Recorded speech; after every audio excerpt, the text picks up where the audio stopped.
Hi everyone, welcome back again to my channel. So this is me Nikita as usual. और आज का vlog शुरू करती हूँ मैं सबसे पहले लाइब्रेरी पहुँच के। तो सबसे पहले चेकआउट करती हूँ कि पिछले दिन मैंने क्या क्या सोचा हुआ था और क्या क्या टारगेट लिस्ट अपनी पूरी की। देन बनाती हूँ मैं आज की अपनी to do list, that is 8 Feb. तो 7 फेब को मैं नहीं गई थी because I was not feeling well. और सबसे पहले शुरू करती हूँ फ्रॉम सिविक्स। तो सिविक्स में अपने खुद के नोट्स से भी करती हूँ, प्लस पमासर की PDF में अगर कुछ चीज़ें मैंने अपनी नोटबुक में नहीं लिखी हुई हैं तो फॉर दैट आई फॉलो पमासर की PDFs।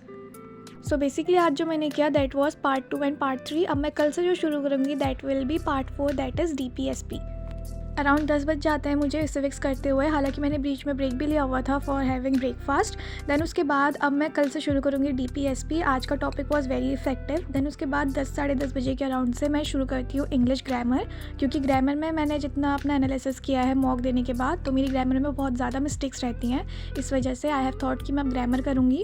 और 25 मैंने क्वेश्चन किए इसमें, जिसमें 22 वर करेक्ट। और पता है मैं क्या लिख रही हूँ, देखो 3 राइट 22 रॉन्ग। हाउ डम आई एम लिटरली। मुझे जब रियलाइज़ हुआ मैंने कहा भाई ये क्या लिखा है मैंने। Then I suddenly switch that. Also guys before moving ahead, अपनी प्रिपरेशन जर्नी में मॉक देना कितना ज़्यादा ज़रूरी होता है ये तो बात हमें अच्छे से पता है ही। एंड अपनी प्रिपरेशन जर्नी को एनालाइज करने के लिए मॉक देना कितना ज़्यादा ज़रूरी है ये भी बात हमें बहुत अच्छे से पता है। तो अभी तक आपने अगर किसी भी प्लेटफॉर्म में एनरोल नहीं किया हुआ है so I will recommend you to go with Testbook platform. Testbook platform में चल रही है फ्यूचर ऑफिसर सेल, जिसमें कि टेक्स्ट बुक पास प्रो आपको मिलेगा 615 only using my coupon code Niki, जिसको यूज़ करने के बाद आपको इंस्टेंट 12% ऑफ मिलेगा। सो अगर रिलेवेंट मॉक्स लगाने हैं, अपनी प्रिपरेशन जर्नी को बूस्ट अप करना है, so go with Testbook platform and use my coupon code Nikki.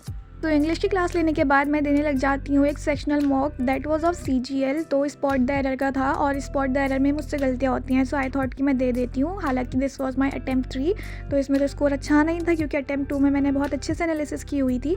Then उसके बाद मैं एक CHSL का मॉक देती हूँ जिसमें मेरा स्कोर वॉज दिस।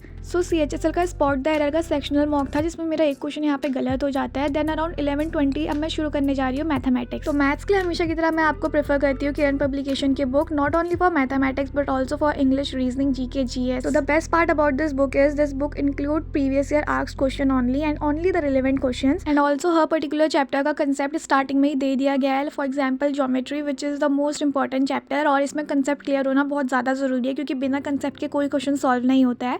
तो you can see in the side view like कि chapter शुरू होने से पहले उन्होंने सारा concept इसमें दिया हुआ है अच्छे से। So अगर आप लोगों को किरण की बुक्स खरीदनी है so I will drop down the link in description box, आप वहाँ से जाके ले सकते हैं। सो आज जो मैंने किरण में किया दैट वाज ज्योमेट्री चैप्टर का टाइप नंबर 4 और सिर्फ 28 क्वेश्चन किए उसमें मैंने, because I was not feeling well.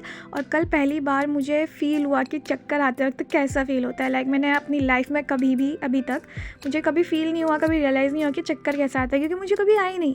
लेकिन कल for the very first time मैं बैठे बैठे मुझे चक्कर आ रहे थे guys, you can imagine that.